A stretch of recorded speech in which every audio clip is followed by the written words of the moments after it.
DWU International, Dallas Baptist University, developing 7 leaders, transforming lives.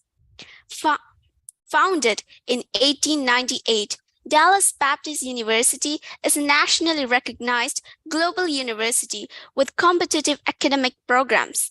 DWU offers 84 degree programs, 85 bachelor's, 36 master's, 2 doctoral, and an intensive English program. Over 4,500 students are enrolled, including over 600 international students from nearly 60 countries. DWU is located 15 minutes from downtown Dallas, DFW International Airport.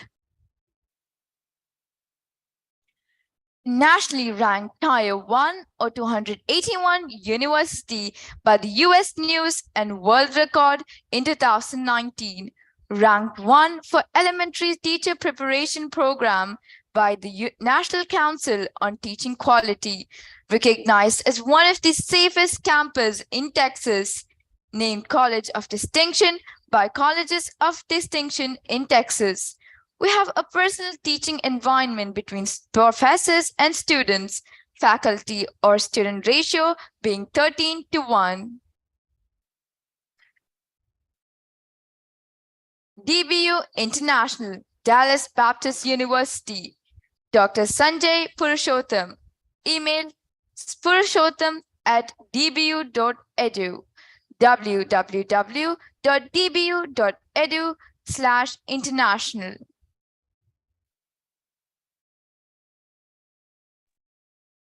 Good evening, distinguished guests, ladies and gentlemen, boys and girls. Welcome to Avenir 2022, #DiscoverU, a global career guidance program launched by Indian School Bausha under the aegis of the Board of Directors of Indian Schools in Oman.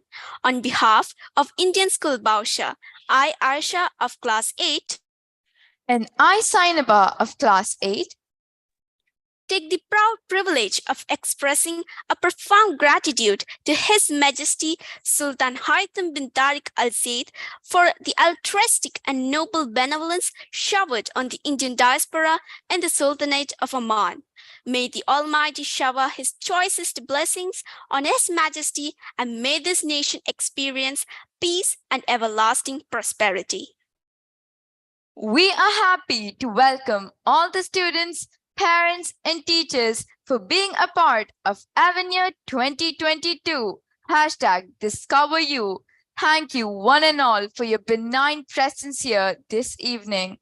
We would like to request the audience to kindly post your queries in the chat box. It is with sheer joy and great pride that I take the task of introducing our speaker today, Mr. John Dooley, Assistant VP for International Affairs, Dallas Baptist University. Mr. John Dooley has done his Bachelor of Arts in Broadcast Communication, Master of Arts in Christian Education in Student Ministry, Master of Business Administration in Management, and he is pursuing his doctoral degree in leadership. Mr. John has worked within the world of education in various capacities for over 17 years. Mr. John gained teaching experience as an undergraduate program director at DBU, teaching and developing courses in recreational leadership. He developed his management skills by serving as the Assistant Dean of Students at DBU. He was responsible for creating the student development plan for the company's global travel programs. He is now serving as the Assistant VP for International Affairs. Mr. John is passionate about traveling international and student leadership development. He currently lives in Dallas, Texas with his lovable family.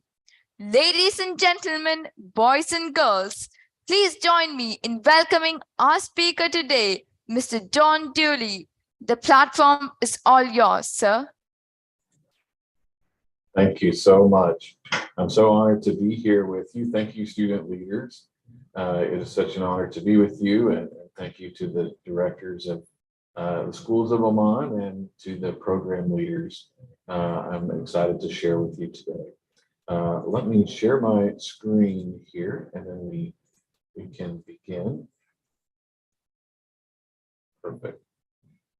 All right. Let me know if there are any issues with this, but I think we're good on the PowerPoint now. Well, thank you, student leaders, for that kind introduction. I'm excited to share with you all. I think there are many things that students can learn from the past, and I think you'll see as we go through the presentation today that there are many things that can help prepare you, especially as you are related to this year's theme, seeking to discover yourself and prepare yourself for your future. And so I'm excited to share with you. So we will begin. My title for today is The Classical Leadership for the Modern Student. You may have taken some classical courses at your school where you learned about some of the early Greek scholars, and we will discuss a few of those today throughout the program. And I think you will find that it's encouraging to you in your leadership and personally as you prepare yourself for your future. So I think you will find this very beneficial for you. So today's content is going to really begin with this text, the 10 Golden Rules of Leadership. It's classical wisdom for the modern leader. I would strongly recommend this book to you. It's a fairly small book, so don't get discouraged, students. It's not that large, but there's so many truths that you can get from this text that you will find encouraging. There are a few that we're going to look at today that I think are beneficial to you now as students, as you're preparing yourself, but I think there are others that will be beneficial to you when you are leaders in your field. So I would recommend that you get this book. I think it'll be beneficial for you. So the 10 Golden Rules of Leadership, there are, of course, 10 rules that are in this text that are put forth by the authors. But let me describe the problem that they're trying to address. It's one that I think you can relate to. They describe a scenario in today's world where there are many executives that are no longer capable of what they define as real leadership. There are executives who struggle with having real virtue when they get into these roles of leadership. And so the authors say, we have a solution for this problem. And they say this, look at this quote here. They say, only those men and women who have cultivated a carefully conceived philosophy of life are ready and able to exhibit the kind of workplace mastery suggested in the term leader. That's pretty incredible. They're saying that a philosophy of life which you may be learning in your school, is what is really needed to help you become a gifted leader. So we will look a little more in depth into this now. So these authors, in agreement with Plato, argue that there is a need for leaders today to become what Plato calls philosopher kings. If you've read Plato's Republic, you may recall this term. And in Plato's Republic, he describes a scenario where he challenges the current kings to become philosophers.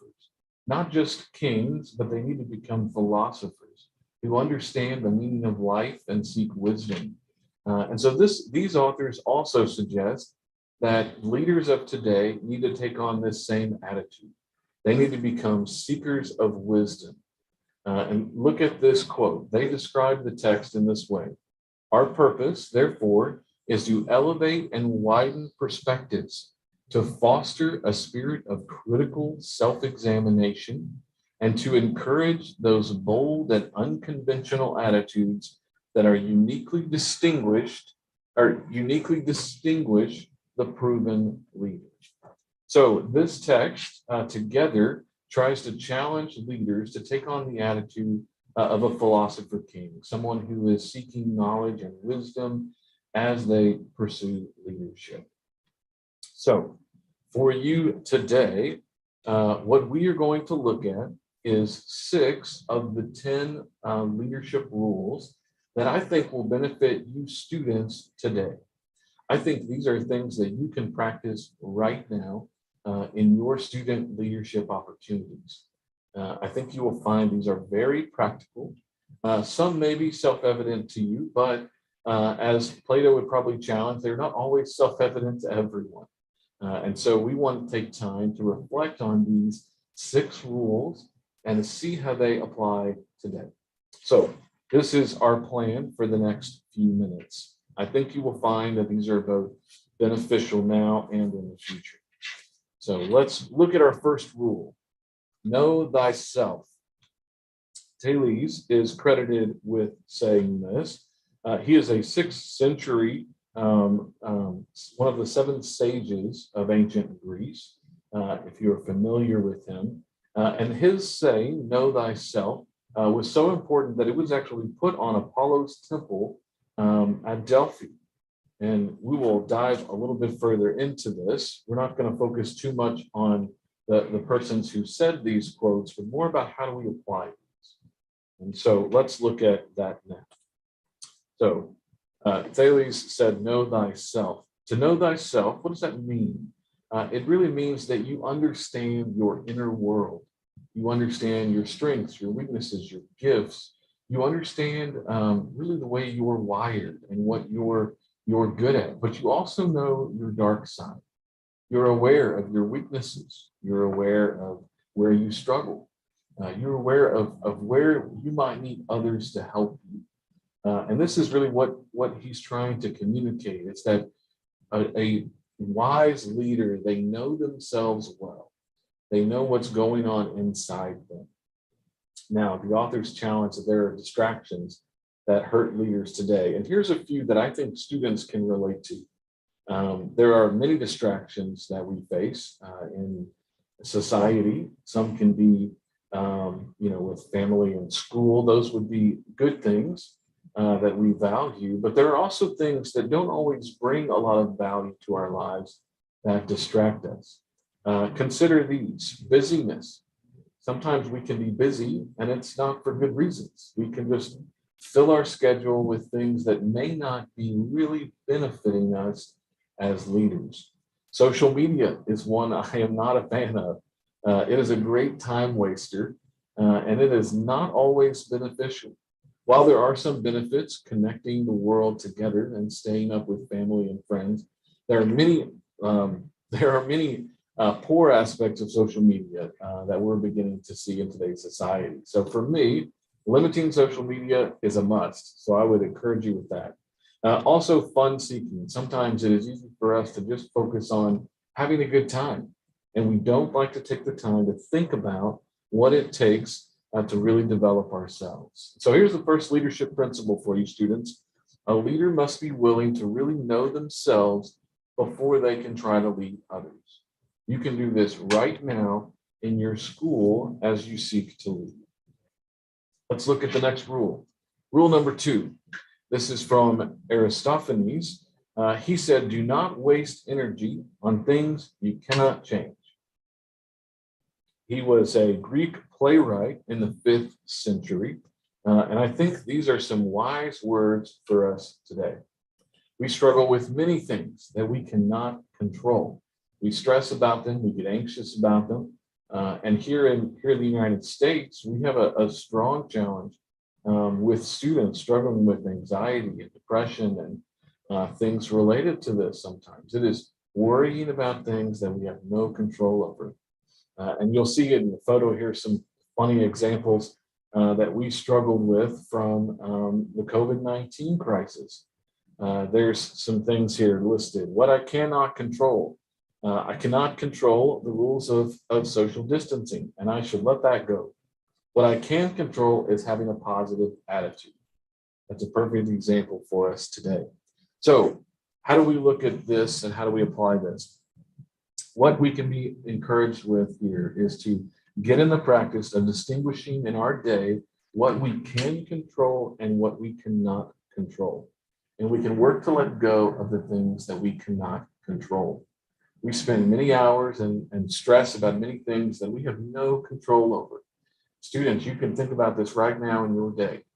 You can work hard on an assignment, but you cannot control the grade that you get from your teacher or how they read your assignment. You can work very, very hard and you can control that, but they will give you the grade and then you can continue to work harder. It's the same thing with many things in life. We can't control illness. We can't control these kinds of things. We can't control many of the things in our lives, but we can control our outlook. We can control how we engage others. We can control how we schedule things and our priorities. We can control how we treat our friends and how we treat our family and how we treat those teachers and people we work with. There are many things we can control and many we cannot. So my leadership principle here for you leaders is to distinguish what you can control and only focus on those things. Do not spend time and stress and energies for things that you have no control over. And I think you will find that you're able to focus on the things that are more beneficial for you. Rule number 3. This is a very helpful rule. Always embrace the truth. Now, Antisthenes was an ancient Athenian during the 5th century, and he was associated with the Socratic circle. He also is credited with saying, there are only 2 people who will tell you the truth about yourself: an enemy who has lost his temper and a friend who loves you dearly. I think we can relate to this as well. And often we hear things we don't like to hear from our enemies who lost their temper or from a close friend who's trying to help us. So this is some great truth for us that we should also embrace. So let's look into this a little bit deeper. So what does it mean to embrace the truth? What he's challenging here is not necessarily getting into the specifics of what do we define truth to be, but to be someone who is embracing honesty, someone who is embracing a time of self-reflection. And even when it's difficult, the truth can help us grow as leaders. But be cautious of those who only offer you insincere flattery. Now, that might be easier for us to hear when someone is always flattering us, but it is not always what benefits us. It's not always what helps us grow as people and as leaders. Sometimes the honest feedback from parents or from teachers or from friends can be what really challenges us to grow ourselves and to become better people. And it takes time to do that. We have to be intentional in our self-reflection to be able to consider those truths and the honesty that we hear and listen to that feedback. So here is my encouragement to you students is as you go throughout your day and you receive feedback from other students or teachers or your family, I would encourage you to take time to listen and process that feedback. As your friends tell you things that they want you to grow in, it's because they care about you. They really want you to become an even better person. So this leadership principle from ancient Greece would challenge us to value the honesty of others and to embrace that and to really be encouraged by what others have to say. Even if it's difficult to hear, we embrace the truth. So I think there is much there to be learned. Let us look at another rule here. This is live life by a higher code by Aristotle. You may be very familiar with Aristotle, so I won't go into too much detail about Aristotle. He's probably the most famous of these ancient leaders. But let's consider what he has to say. He says, live by a higher code. And what does he mean by this? One of Aristotle's famous ideas is the idea of a magnanimous person. And what he describes here, we'll get into, but he's really challenging that a magnanimous person is a great soul. The original Greek, it means a great souled person, someone who is full of virtue and is pursuing a virtuous life. And so he challenges, and the authors further this challenge to leaders, that we should become magnanimous people. Now, what does this mean? What is a magnanimous person? The authors put this in some terms for us to help us understand this a little bit better. They refer to this person as someone who is self-confident and yet also humble. They have high moral character. They don't hold grudges. They are ready to serve others. They are calm in a crisis. They do not lust for money or glory. They have a good view of themselves, and they're really seeking to benefit those around them. Now, we all like being around people like this, don't we? And we hope that we would be someone like this to others. But this takes intentionality. We have to take time to develop these. I don't believe we naturally exude too many of these qualities. I think it takes time and effort and endurance and perseverance to really be able to respond in this way. Often when you become self-confident, you're not always humble. That's something we have to work at. We have to work at having a good and proper view of self as we have more leadership opportunities and leadership positions. Students, when you get to be a leader of something, often it can be a struggle to remain humble at the same time and to not take too much confidence in a title or a position that is unhealthy.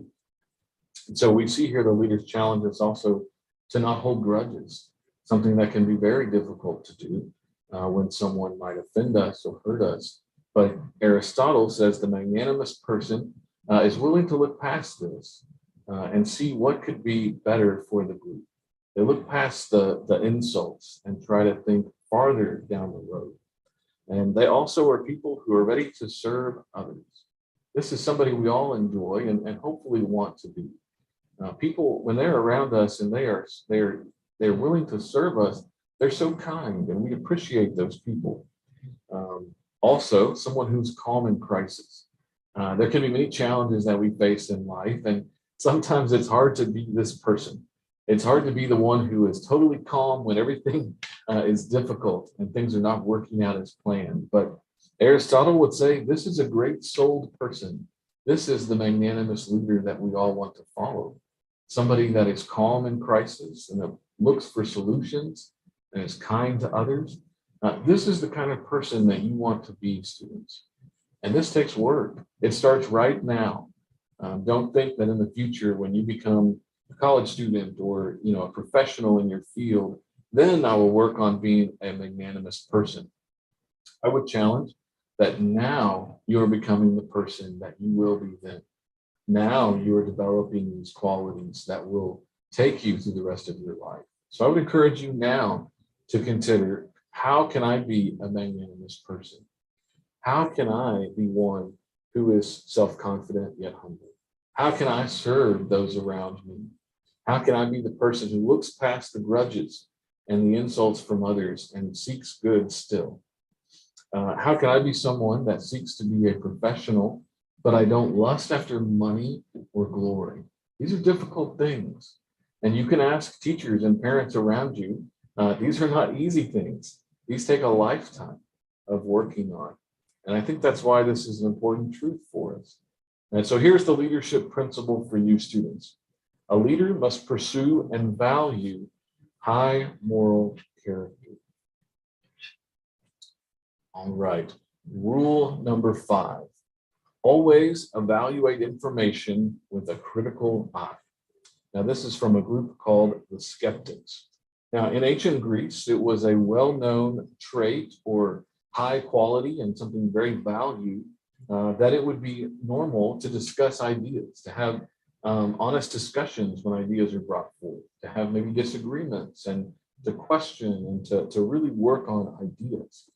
And in the 3rd century, there was a formal group that became established that was known as the Skeptics. And this was one of their main really thoughts or ideas, is that you should really challenge and seek to understand information that you receive and information that you intake as a person. And I would challenge you students that in today's society, you should definitely do this. You might have information that you could regard as a little bit more trustworthy, coming from family and teachers and things like that, but you should still have a critical mind. You should think about these things, discuss them, ask questions, try to understand these concepts and ideas that you're learning. Not just taking the information so you can pass a test, but really try to understand it. And I would challenge you with information that we see online. Your teachers can tell you just because it's on the internet doesn't mean it's true. That doesn't mean it's factual information. So I would challenge you, when you research things, when you are going online and researching information, that you will look at that with a critical eye. You will seek to look at, where does this information come from? Why should I believe it? Is this a credible source? And really begin the practice now, because as you go on to college, this is something that will be invaluable to you. As you become a professional in your field, I'm now a doctoral student, and that's one of the first things that they taught us, is anytime someone teaches something, go look at their references. Go look at where this information is coming from. Is this a trustworthy source? Is this information that I can believe and I can respect? So I would encourage you students to do the same. It was a common thought, and I think it's also common today with the skeptics, that people would just believe anything they heard. They wouldn't take time to really think about ideas and question them. And I think we can see this still today with a lot of information that we see online.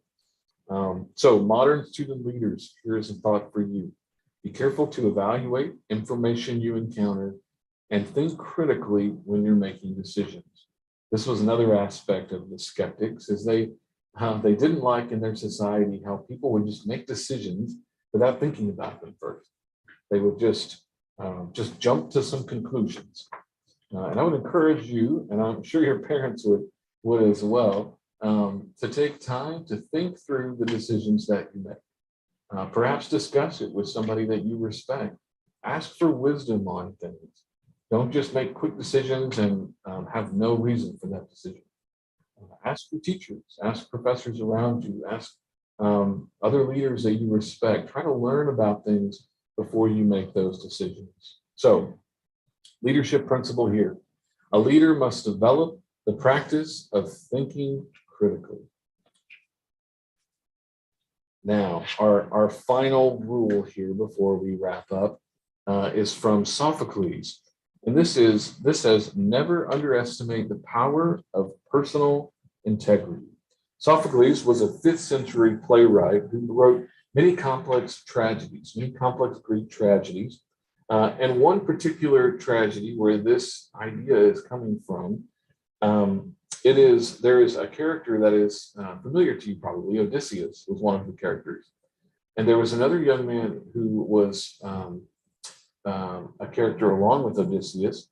Now, you know from the Odyssey and some of the other poems that Odysseus was famous for being sly and mischievous, kind of cunning, and always having sort of mischievous plans.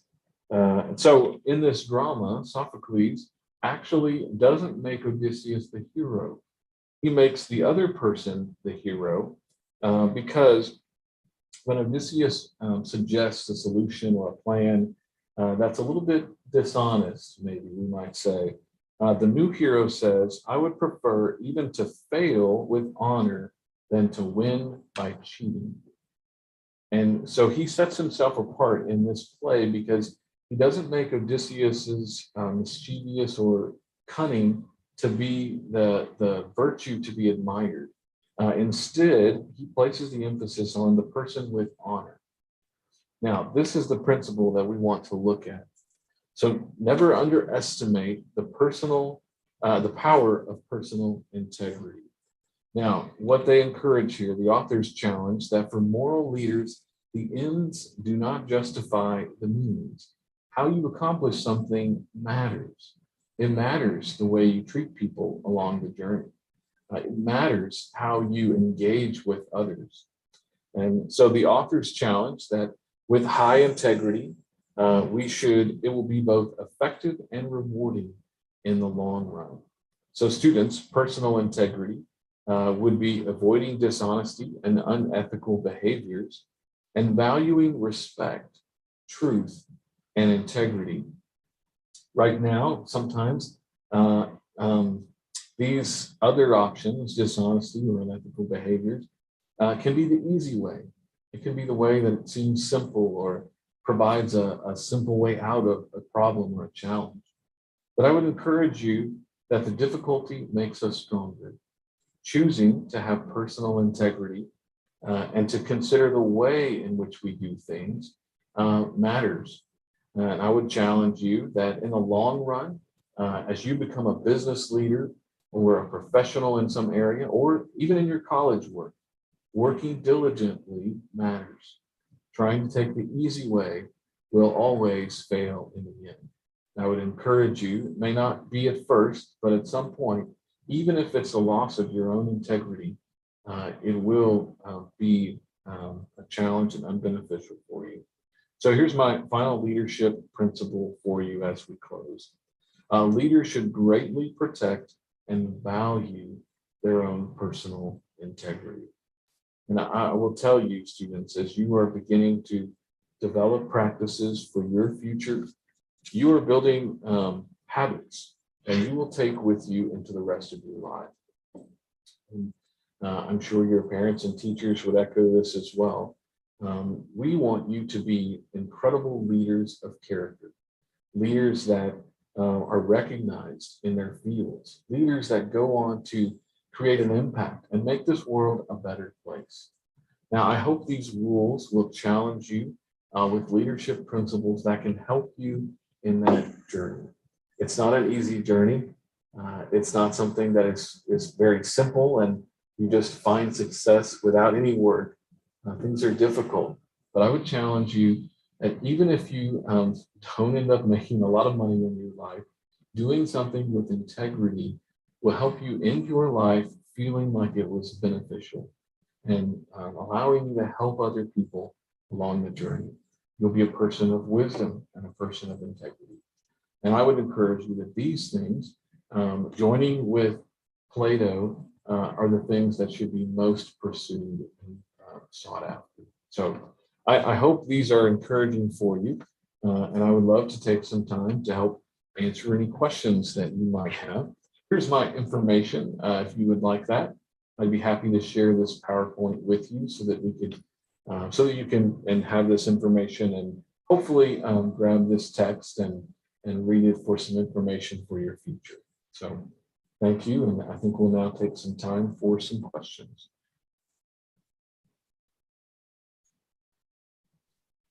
That was an extraordinary and inspiring session by you, sir. Your creative and informative session enlightened us and kept each one of us engaged. Now, we would like to request our speaker, Mr. John Dooley, to kindly answer a few queries put forth by the audience. For this, may I now invite the moderator of the session, Dr. Smitha, to pose some questions from the audience to you. Over to the moderator. Good evening, sir. It was quite an interesting and informative session. I am sure there are bound to be many questions. So let me quickly scan the questions received. So here comes the questions. What makes an effective student leader? Well, I think an effective student leader will put into practice these principles that we've discussed. I think they will be someone who works hard, who is diligent in the things that they've been given, someone who takes ownership for the responsibilities that they've been given, and someone who seeks wisdom. I think it's someone who seeks wisdom from those around them, from other leaders.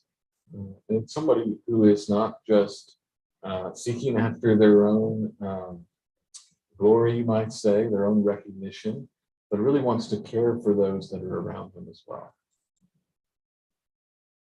Thank you, sir. Actually, the session was very inspiring. So our MCs, they want to raise more questions. So over to MC, sir. Sure. Good evening, sir. So I have a question. So in today's world where there are a lot of distractions, especially for the students in form of social media, what are the methods you suggest to stay focused? Sure. Well, there's a book. This idea is not my own. I would have to cite this idea. And there's a book called Deep Work by a great author who I believe is a professor at MIT, actually. And in the book, he challenges that social media, that you should give yourself a small time frame and not always be available to social media. Specifically, I've done this myself, and I think it is very freeing. And I realize there's maybe some differences in ages where I don't feel like I have to be on social media. But I know for students, it can be a challenge. If you know all your friends are there, you feel like you're missing out on something. But I would encourage you to build a habit of setting time for yourself, giving yourself a time limit. I'm only going to look at social media for this amount of time. To be honest, I don't even have social media on my phone. I've taken it off completely. And if I want to look at social media, I'll go to a computer and I'll look it up for a temporary amount of time. So I would encourage you to set boundaries for yourself. Set some healthy parameters so that you are not constantly being controlled by social media. I have another question for you. So often it is a fact that we should accept the negative feedbacks that we have, surely, because we shouldn't think ourselves as perfect and there's nothing negative about us. But there are sometimes, of course, feedbacks out of jealousy from people, out of jealousy and other negative emotions. How would you say we should react to these negative feedbacks once we find out? Or how should we differentiate between the real negative and what are actually out of jealousy or other negative emotions? Great question. And I guess there's not an easy answer. My first response would be, it really takes life. I think it takes years sometimes of beginning to distinguish between the two, but I would encourage you with this, is really trying to consider the source of that information.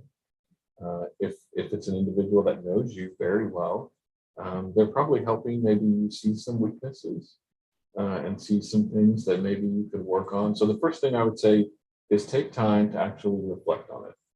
Take a minute to just, calm your own emotions, because sometimes we can get really upset, right? When someone tells us something that can be hurtful. So I would encourage you to take a step back away from the situation, calm your emotions, think about what they said, and do you feel like there is any truth in there that you can learn from? And if there's not, then it's something to disregard, I think. But I think it's a healthy practice for us to at least consider those things in an honest way and see, okay, is there something here that I can own? We have a practice that in a program that I'm a part of that we call draw a circle around yourself. And you may have heard this before, but it's the idea that when you're faced with a problem or an issue or conflict or something negative like that, draw the circle around yourself first and look inwardly and see, is there anything here that I could possibly own or maybe learn from? And after you've done that, and you fairly considered things, maybe ask one of your parents or someone for some advice and some extra feedback, someone who knows you really well. And if you've done that and those things are not true, then I think it's something we have to work on letting go. And it's very difficult to do that. But I think just disregarding those comments and trying to persevere towards good. Thank you, sir. Another question is, most of the students take wrong decisions to pursue a career in their life. So could you please give us some tips or methods for students so they can take the right decision at right time in their life? Sure. Well, I wish that's something that was extremely simple. And so here's a personal example. You might see, you might have heard my undergraduate degree is in broadcast communication. Well, I do enjoy getting the chance to speak with students and to speak at programs, but I'm not working at a radio station or in a TV studio or anything like that. And so it might feel like I got that degree and I made a wrong choice. That's something I think I could view it that way. Or instead, I think for me personally, as I have gone through situations and made decisions in my life, with the information I have in that moment, I try to make the wisest decision that I can. I try to seek the counsel of other people around me and make a decision that I think in that moment, with all the knowledge I have and with that of others, what's the wisest thing that I can do right then? I personally think it provides no benefit to us to look back and play the what if game. We talk about this a lot with my wife and I and others, and like the what if game. Well, what if I didn't do that degree? What if I hadn't have done that? What if I had chosen this other job? But I don't think that benefits us, because here's where we are. I think what is best for us is, let's think to the future. How can I make the next wisest decision with the information that I have? So I would just encourage you to not focus on what if I pick the wrong thing, and to focus on what do I think the right thing is? What do I think is the right thing for me to pick in this moment in my life with all the wisdom that I'm gaining around me? And I think it provides us no benefit to take the negative side, but I would encourage you to take the positive side. We can always learn. I learned many things in my bachelor's degree, and I think I have used those at some point in my life. Thank you, sir. One last question.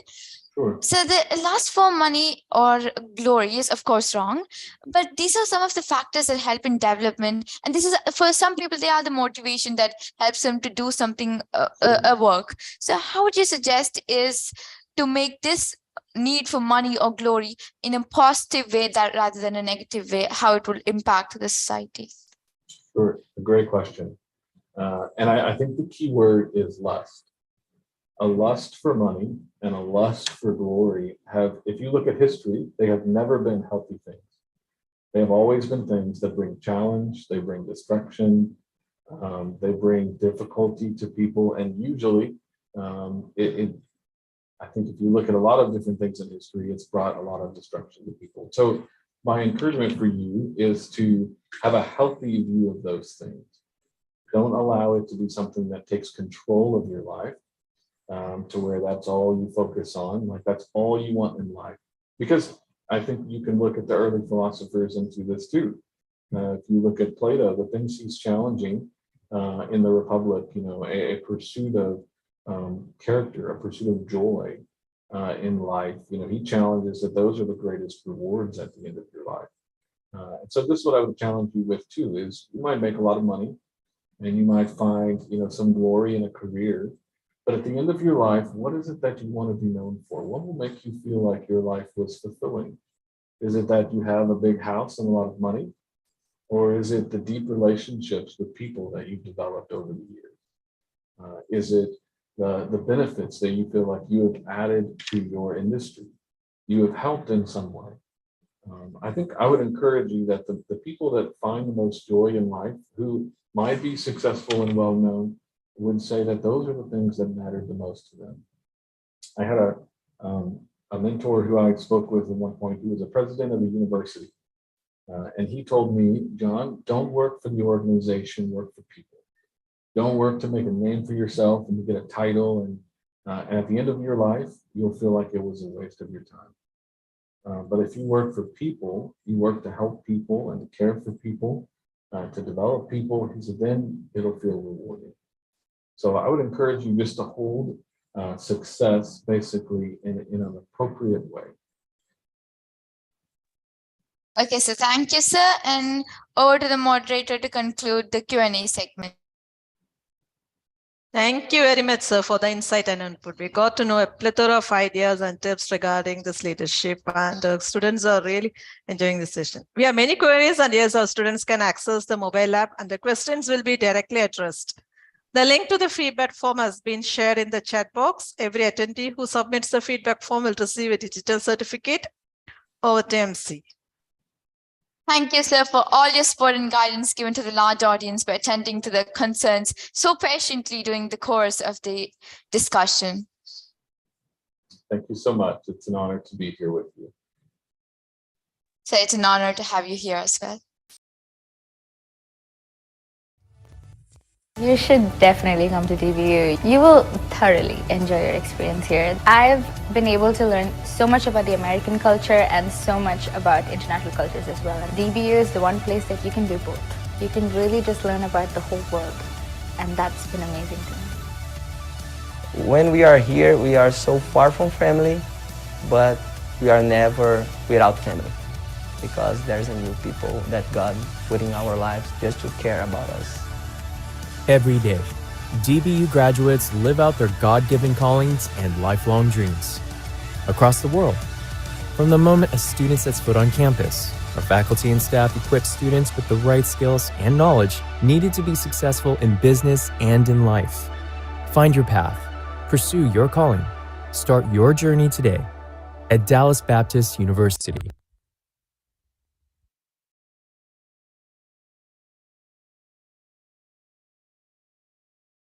The contact information of DBU is shared in the slide for further details about the admission. The link to the feedback form has been shared in the chat box. Every attendee who submits the feedback form will receive a digital certificate. As we draw the end of this enriching session, I deem it my great privilege to propose the vote of thanks. We express our heartfelt thanks to the spokesperson, Mr. John Dooley, for sharing us details and giving us an overview of the career guidance. Thank you, sir. A deeper sense of appreciation and gratitude to Chairman Dr. Sivakumar Manikyam and the members on the Board of Directors, Indian Schools in Oman. A heartfelt thanks to the President, Mr. Ajay Poyara, and the member of Indian School Baush's School Management Committee and the principal of the school, Dr. Bhavesh Balarao. Request the participants to kindly fill in the feedback form posted on the chat window. Heartfelt thanks to our platinum sponsor, Jain Deemed to be University, gold sponsor, De Montfort University, silver sponsor, Dallas Baptist University, USA, Grey Matters, SP Jain School of Global Management, Sri Ramachandra Institute of Higher Education and Research, bronze sponsor, Middle East College and SP Jain School of Global Management, digital marketing partner, Spectrum and Trifoil, media partner, The Arabian Stories, and value donors, powered by our support sponsors. Over to the video.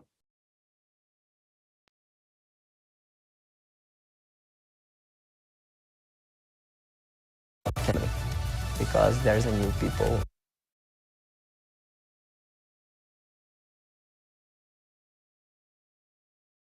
that God put in our lives just to care.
An event of this kind requires the coordination of a committed team.